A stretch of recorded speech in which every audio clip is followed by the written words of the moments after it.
प्रधानमंत्री नरेंद्र मोदी इस वक्त बंगाल के हल्दिया में बोल रहे हैं और उत्तराखंड हादसे पर भी उन्होंने बात की है। सुनते हैं। भारत माता की, भारत माता की। आज हम मां गंगा के एक छोर पर है, लेकिन जो मां गंगा का उद्गम स्थल है वो राज्य उत्तराखंड इस समय आपदा का सामना कर रहा है। एक ग्लेशियर टूटने की वजह से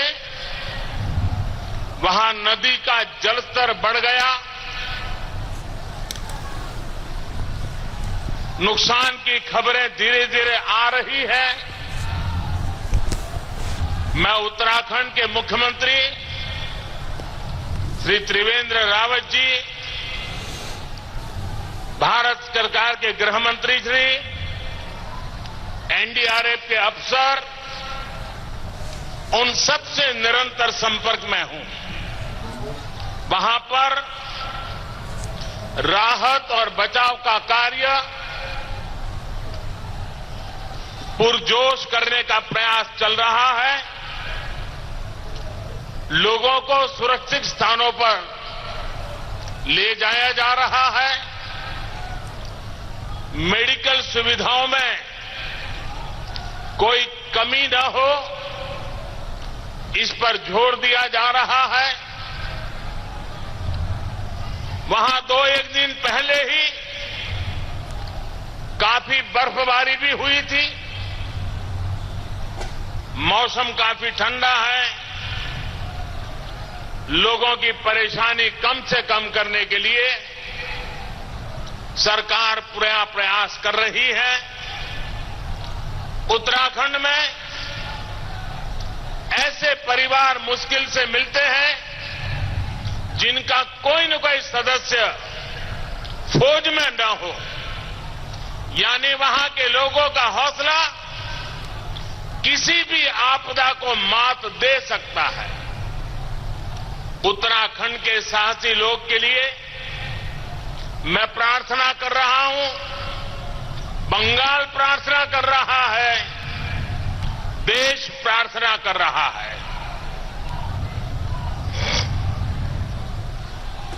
আমার প্রিয় মা, বোন, भाइयों, बंधुरा,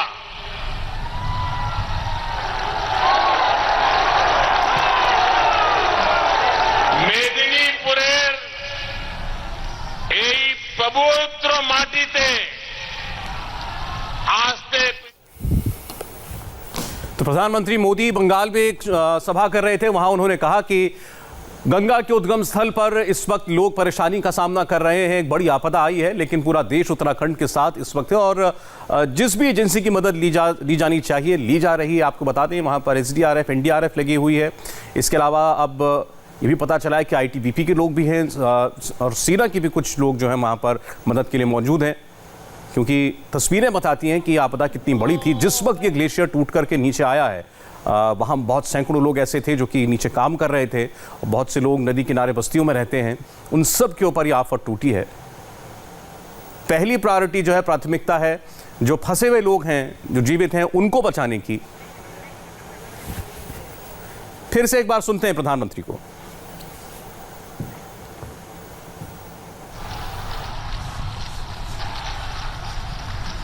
सतीश चंद्र सामंतेर हाथे हल्दिया बंदर यहां के नागरिकों को बहुत लाभ होने वाला है। Dobhi Durgapur natural gas pipeline अब बनकर के तैयार है। इससे पश्चिम बंगाल के अनेक जिलों में पीएनजी और सीएनजी की सुविधाएं पहुंचाने में मदद मिलेगी। इससे दुर्गापुर फर्टिलाइजर कारखाने के लिए भी पर्याप्त गैस मिल पाएगी। इसी तरह एलपीजी इंपोर्ट टर्मिनल से पश्चिम बंगाल के अलावा पूरे पूर्वी भारत में एलपीजी गैस और आसानी से मिलेगी। भाइयों और बहनों, पश्चिम बंगाल का विकास और यहां आधुनिक इंफ्रास्ट्रक्चर का निर्माण केंद्र सरकार की निरंतर प्राथमिकता रही है।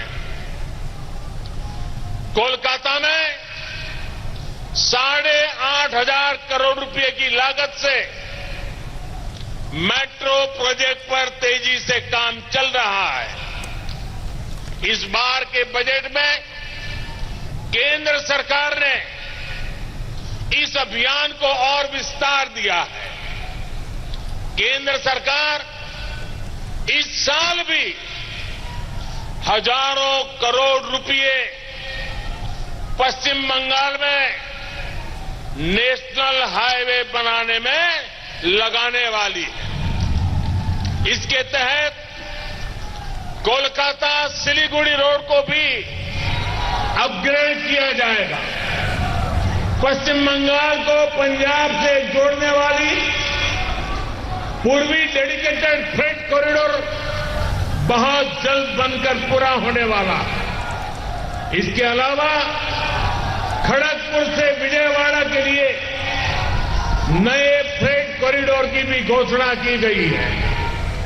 पश्चिम बंगाल में रेलवे पर भी पिछले साल की तुलना में 25% से ज्यादा खर्च किया जाएगा।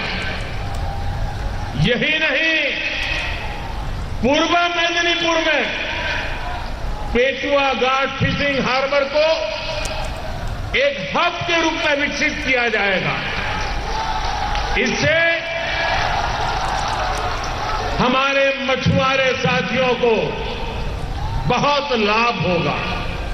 साथियों, इस साल के बजट में चाय बागानों से जुड़े लाखों साथियों पर भी विशेष ध्यान दिया गया है।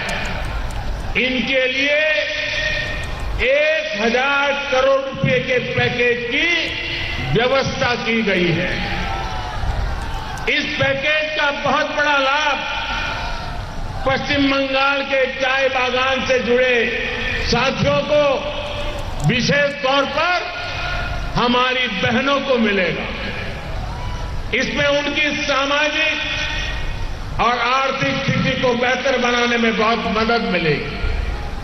मैं इसके लिए चाय बागान से जुड़े सभी परिवारों को बहुत बहुत बधाई देता हूं। भाइयों और बहनों, आज जब मैं पश्चिम बंगाल आया हूं तो एक सवाल पूछना चाहता हूं। साथियों, गुलामी के कालखंड में भी पश्चिम बंगाल देश के सबसे विकसित राज्यों में सर्वोपरि रहा है। पश्चिम बंगाल में इस वक्त एक चुनावी सभा कर रहे हैं प्रधानमंत्री मोदी। लौटेंगे इसी पर एक छोटे से ब्रेक के बाद।